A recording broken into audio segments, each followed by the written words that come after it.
नमस्कार दोस्तों, स्वागत है आप सभी का प्रतियोगिता फोरम के इस नए प्लेटफॉर्म पर, जहां हम हाजिर है आज एक नए विषय के साथ।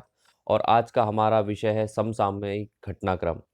दोस्तों, हाल की परीक्षाओं में यह देखा गया है कि बहुत सारे सवाल करंट अफेयर से रिलेटेड घटनाओं से आते हैं।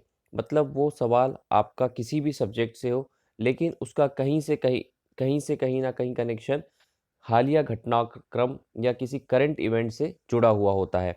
तो इसी संदर्भ में हम लोग एक नई सीरीज, एक नया लेक्चर सीरीज स्टार्ट कर रहे हैं, जिसमें हम कोशिश करेंगे कि अपने करंट घटनाक्रम, समसामयिक घटनाक्रम को भी कवर करें।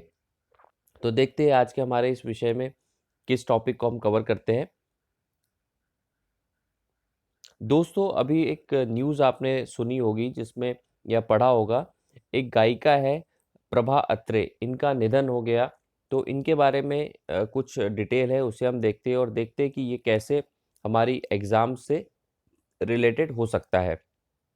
तो खबर यह है कि किराना घराने की प्रसिद्ध गायिका प्रभा अत्रे नहीं रही। ये पुणे की थी।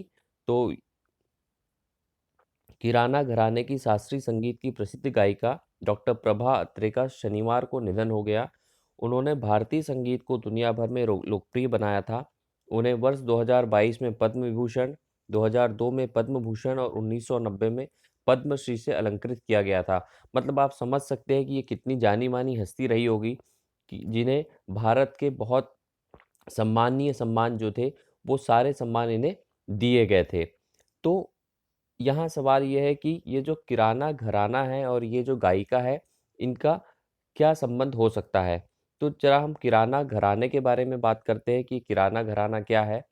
किराना घराना भारतीय शास्त्रीय संगीत की गायन परंपरा का एक प्रसिद्ध घराना है, जिसके संस्थापक अब्दुल करीम खां व वहीद खां थे।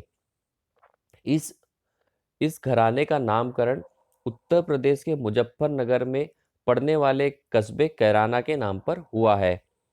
इस घराने के जो प्रमुख गायक थे, वो थे बंदे अली खां, अब्दुल करीम खां, भीम भीमसेन जोशी, सवाई गंधर्व, गंगूबाई हंगल, प्रभा अत्रे। तो जिनका निधन हुआ वो भी इसी घराने की गायिका थी। तो यहाँ पर बहुत सारे और भी गायक हैं, जिसमें भीमसेन जोशी, सवाल कभी ये भी आ सकता है कि भीमसेन जोशी किस घराने से संबंधित थे? तो वो किराना घराने से संबंधित थे, जिन्हें 2008 में भारत रत्न भी दिया गया था। किराना घराने का ज़्यादा संबंध जो था सारंगी था। सारंगी एक वाद्य यंत्र है, और यहाँ के जो भी गायक कलाकार थे, वो इसका अपने संगीत में, विधा में ज़्यादा उपयोग करते थे। अब ये घराना क्या होता है, ज़रा हम इस पे एक नज़र डालते हैं। देखिए, हिंदुस्तानी संगीत घराना जो है, एक सामाजिक संगठन की एक प्रणाली है, जो संगीतकारों और नर्तकों को वंश, शिक्षुता या विशेष संगीत शैली के पालन से जोड़ती है। मतलब संगीत की एक विशेष शैली का अब आगे वाली पीढ़ियों में या आगे वाले शिष्यों में इसका प्रसार करना, ये एक घराने के अंतर्गत होता है। इसमें गुरु शिष्य परंपरा में किया जाता है, अर्थात शिष्य किसी विशेष गुरु से के अधीन रहकर सीखते हैं और अपने संगीत ज्ञान और शैली को प्रसारित करते हैं।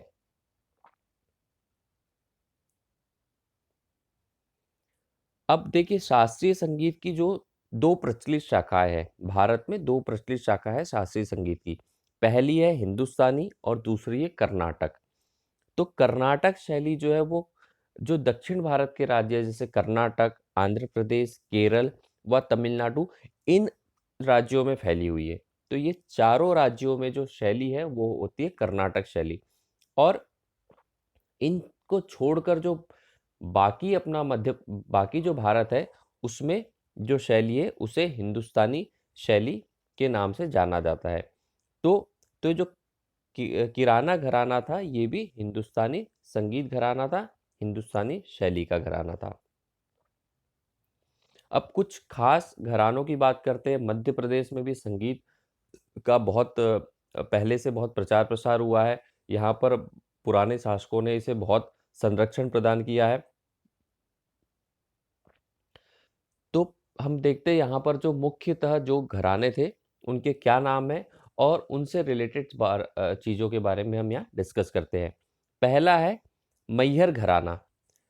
मैहर घराना जो जिसके संस्थापक थे अलाउद्दीन खां, और यहाँ से जो शिष्य हुए, जो जिन्होंने शिक्षा ग्रहण की, वो थे पंडित रविशंकर, शरण रानी, निखिल बनर्जी, अली अकबर खां। अली अकबर खां जो थे वो अलाउद्दीन खां के पुत्र थे। दूसरा जो महत्वपूर्ण घराना है वो है ग्वालियर घराना। ग्वालियर घराना के जो संस्थापक थे वो हत्तू खां, हस्सू खां, नत्थू खां, इन्हें माना जाता है। और यहाँ पर जो और संगीतकार हुए उनके नाम है ओमकार नाथ ठाकुर, विनायक राव पटवर्धन, नारायण राव व्यास, वीणा सहस्त्रबुद्धे, कृष्ण राव पंडित, निसार हुसैन खां। दोस्तों, ये जो गायक या संगीतकार है जिनके नाम यहाँ पर दिए हुए हैं, यह बहुत ज़रूरी है, क्योंकि कई बार परीक्षाओं में सवाल आते हैं कि पर्टिकुलर घराने से संबंधित गायक कलाकार या संगीतकार का नाम बताइए, या इनमें से कौन नहीं है। तो हमें इस बारे में थोड़ा सा ज़्यादा ध्यान देना पड़ेगा। एक और घराना है सेनिया घराना। एक्चुअली ये सेनिया घराना जो है ये तानसेन वंश परंपरा को ही सेनिया घराना कहते हैं। और जो तानसेन थे वो ध्रुपद गायक थे। वृंदावन के एक महाराज थे हरिदास, वो इनके गुरु थे। साथ ही मोहम्मद गौस के अधीन इन्होंने साधना की थी। अच्छा, आप सभी लोग मुझे कमेंट करके ये अपना एक सवाल का जवाब देंगे कि जो कि तानसेन जो है, इनकी समाधि मध्य प्रदेश में किस शहर में स्थित है? साथ ही मोहम्मद गौस की समाधि भी कहाँ पर स्थित है? कमेंट सेक्शन में बताएंगे आप कि इनकी समाधि कहाँ पर स्थित है। एक और जो मुख्य घराना है मध्य प्रदेश का, वो है इंदौर घराना। इंदौर घराना के जो संस्थापक थे उनका नाम था अमीर खान, और यहाँ से जो गायक और संगीतकार जो बने वो थे सुल्तान खान और कुमार गंधर्व। कुमार गंधर्व भी बहुत प्रसिद्ध संगीतकार है, जो ध्रुपद शैली के महान गायकों में आते हैं।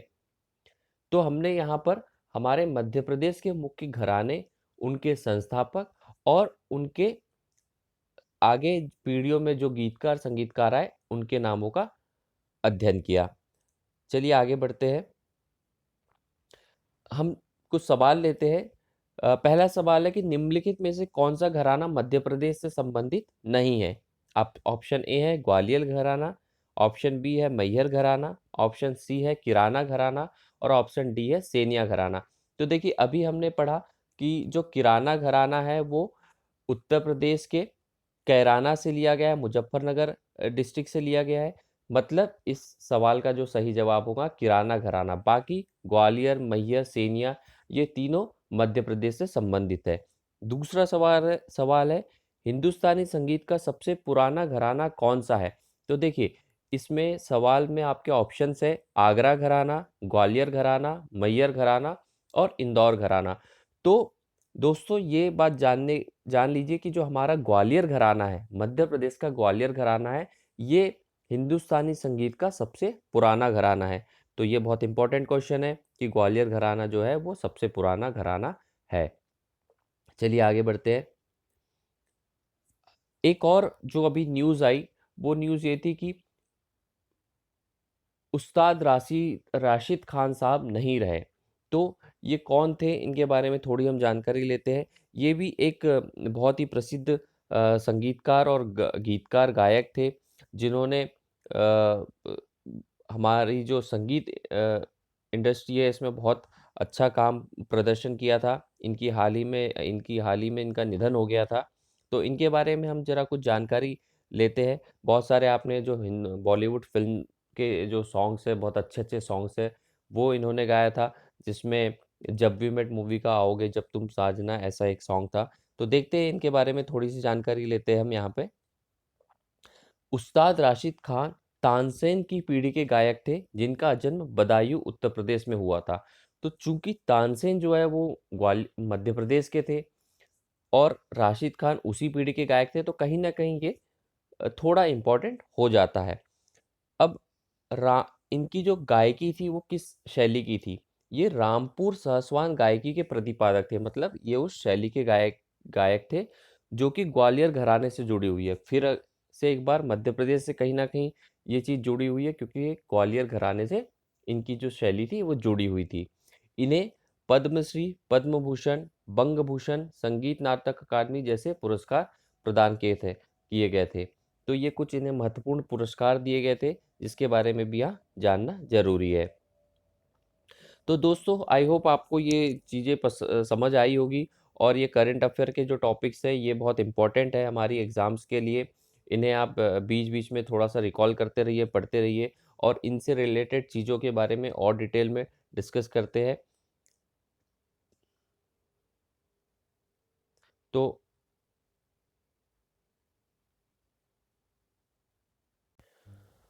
तो दोस्तों thanks for watching this video. Please like and share subscribe our video और ऐसे ही इम्पोर्टेंट वीडियो इससे रिलेटेड सीरीज़ को हम आगे और भी जारी रखेंगे। तब तक के लिए पढ़ते रहिए, बढ़ते रहिए और बी विद द प्रतियोगिता फोरम चैनल। थैंक यू, धन्यवाद।